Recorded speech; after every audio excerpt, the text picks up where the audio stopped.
PTC సోదరులు సోదరిమణులు జిల్లా స్థాయి అధికారులకి మిత్రులందరికీ నమస్కారం. ప్రభుత్వం కొత్తగా ఏర్పడ్డ తర్వాత మొట్టమొదటిసారిగా జిల్లా పరిషత్ సమావేశాలు నిర్వహిస్తా ఉన్న తరుణంలో కలెక్టర్ గారు అదేవిధంగా జిల్లా పరిషత్ నుంచి వచ్చేసిన ఆహ్వానం మేరకు మేము మా శాసనసభ్యులు శాసన మండలి సభ్యులు ఈ సమీక్షకు రావాలా, మిమ్మల్ని అందరిని కూడా కలుసుకోవాలి,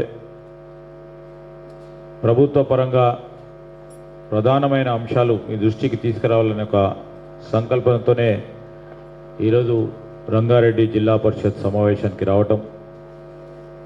మీ సమస్యలు ఏవైనా ఉంటే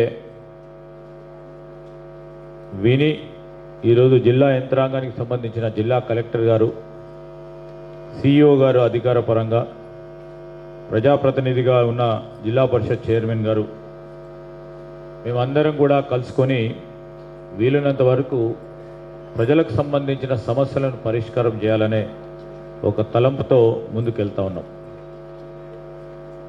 మేము మీ అందరిని కూడా కోరేది ఒకటే, మార్పు కోరిన ప్రజలందరికీ మార్పు చూపెట్టే ప్రయత్నం చేసే బాధ్యత మా పైన ఉంది.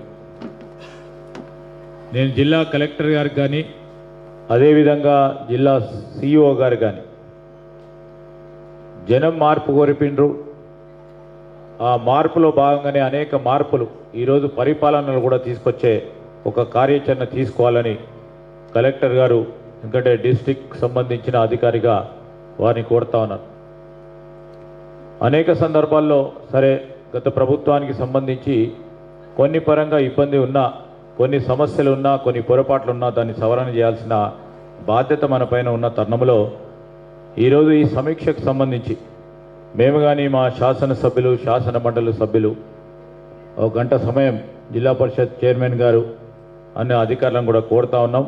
ఒక గంట సమయంలో, ఎందుకంటే మాకు ఇతర కార్యక్రమాలు ఇతర మీటింగ్స్ ఉన్న సందర్భంలో ఒక ప్రధానమైన 2-3 అంశాలను జిల్లా పరిషత్ చైర్మన్ గారు తీసుకొని ఆ సమస్యలకు సంబంధించి ప్రధానంగా ఈరోజు మనము ఫిబ్రవరి మాసంలో ఉన్నాం.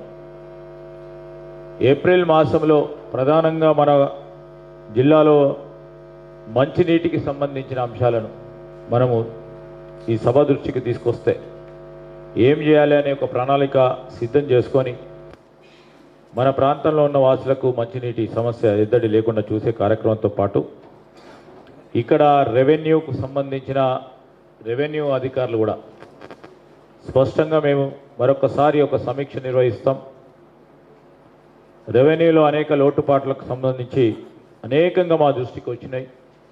వాటిని పూర్తి స్థాయిలో సమీక్షించడే కాదు, సమతుల్యమైన మార్పులు తీసుకొచ్చి ప్రభుత్వ పరంగా మనం నిలబెట్టాల్సిన ఈరోజు ప్రభుత్వ భూములకు సంబంధించి బాధ్యతాయుతంగా తిరిగి ప్రభుత్వ భూములు ప్రభుత్వం వచ్చే ఒక కార్యాచరణ తీసుకునే ప్రయత్నం కూడా చేయడం జరుగుతుందని నేను మీ అందరికీ మనవి చేస్తా ఉన్నా. అదేవిధంగా ఈరోజు గనులు మరియు భూగర్భ వనరులకు సంబంధించి మైన్స్ డిపార్ట్మెంట్కి సంబంధించి కానీ ప్రత్యేకంగా మా డిపార్ట్మెంట్కి సంబంధించిన ఇండస్ట్రీస్ అదేవిధంగా ఐటీ రంగానికి సంబంధించి ఏదైనా ప్రత్యేకంగా సభ్యుల దృష్టికి వస్తే వాటిని సమస్యలను మీరు ప్రస్తావన చేస్తే తప్పకుండా ప్రభుత్వ పరంగా ఏ కార్యాచరణ తీసుకోవాలో ఆలోచన చేసి ముందుకెళ్లే ప్రయత్నం చేస్తామని నేను మనవి చేస్తూ